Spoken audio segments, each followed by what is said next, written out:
Портокалите добавя се захарта и се готвят около 40 минути. Филетата се слагат в тенджерата при останалите продукти. Мармаладът се готви на слаб огън около 30 минути. Когато е почти готов, към него се слагат разтворени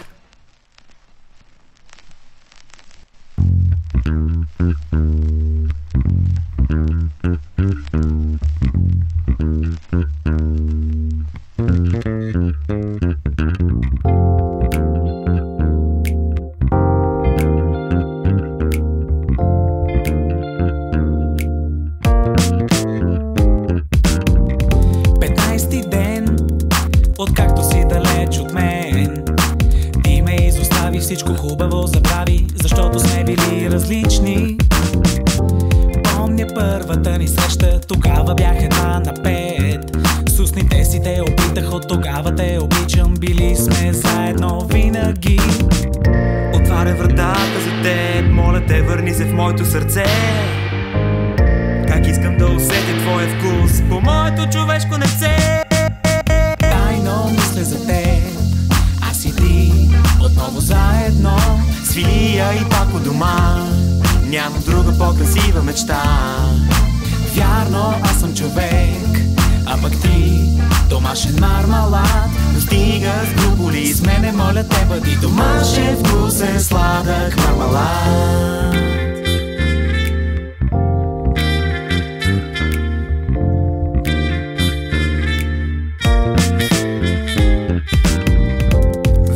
Всяка витрина, образът ти вместо всяка глава.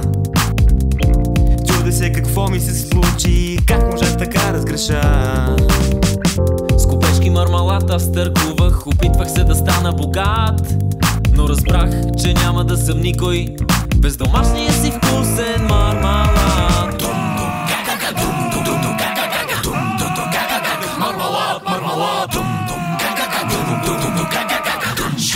Домашен вкусен мармалад.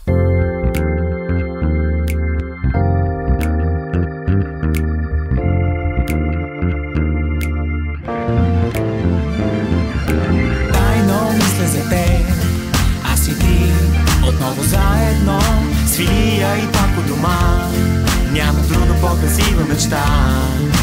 Вярно, аз съм човек, а пък ти домашен мармалад. Но стига с глуполи, с мене моля те, бъди домашен вкусен сладък мармалад. Тайно мисля за теб, аз и ти отново заедно. Свилия и пак у дома, няма друга по-красива мечта. Вярно, аз съм човек, а пък ти домашен мармалад. Но стига с глуполи, с мене моля те, бъди домашен вкусен сладък мармалад.